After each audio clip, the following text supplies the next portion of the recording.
Is a red ocean strategy like the experience of a CA student?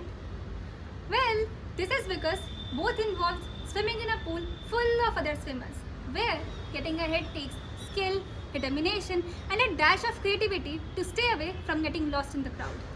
Hello and greetings everyone. I am Shruti Nahata, representing Ahmedabad branch of Vikasa, currently serving as article assistant at Talati & Talati LLP, Ahmedabad.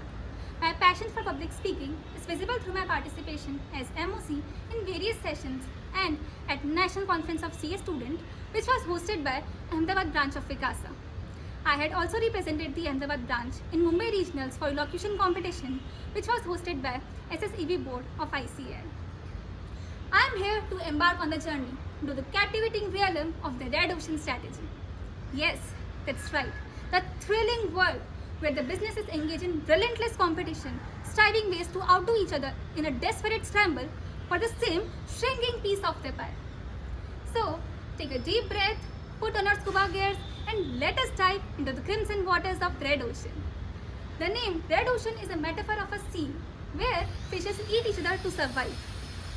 Imagine for a second a school of sharks circling around their prey, each one eager to get their first bite. Similarly, in the Red Ocean market, companies circle their target markets, relentlessly seeking ways to outdo each other. It represents a competitive, a crowded marketplace where everybody is fighting tooth and nail to get their market share, leaving the waters stained red with the blood of fierce rivalry. Various players of the Red Ocean market are Tesla, BlackBerry, Air India, Indigo, Netflix, about which I have included a detailed explanation in my research paper. You might be wondering why on the earth we would be willing to dive into a crowded, a competitive, a shark-infested marketplace when we could be launching into the warm and soothing waters of Blue Ocean. Well, Red Ocean strategy, a powerful approach that may seem perilous, but it offers numerous benefits to those who are daring enough to embrace it. It represents the very arena where customers already swim. So by diving into this territory, we get access to the established marketplace.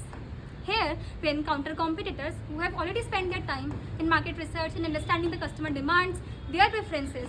So by this, we get the wealth of valuable information by which we can tailor our products, services, and cater our customers in a much better way. So now, before moving ahead, a few seconds ago, I used the term Blue Ocean strategy. Now let us see what it is and how it differentiates from the Red Ocean one. Imagine you are at a buffet party where everyone is fighting over the same soggy plate of nachos. That is the Red Ocean market, where everyone is elbowing, spilling salsa. It's a total mess. Now, if you were a savvy Blue Ocean strategist, you would sneakily slip away to the dessert table, where the untouched chocolate fountain of opportunity awaits. So while everyone is busy over their nachos warfare, you would be happily dipping your marshmallows in the chocolate of success. So let's keep my humor apart. In the very simple language, Red Ocean market is an existing market which is full of competition, whereas Blue Ocean market is a market which is yet to be discovered. The key to thrive in the Red Ocean market is not to blindly follow the crowd, but to develop a strategic mindset that allows you to differentiate yourself from the rest. So at last but not the least, I would like to conclude by saying, while the Red Ocean market can be thrilling, tempting, or rewarding, but it is very crucial to maintain the balance. A dive into this territory should be a conscious choice and not a default mode of operation. It is not merely about the swimming with other sharks, but it is about seizing the opportunities, leveraging competition, and utilizing the existing market to our advantage. So instead of letting the environment define your strategy, craft a strategy that defines your environment. Thank you so much.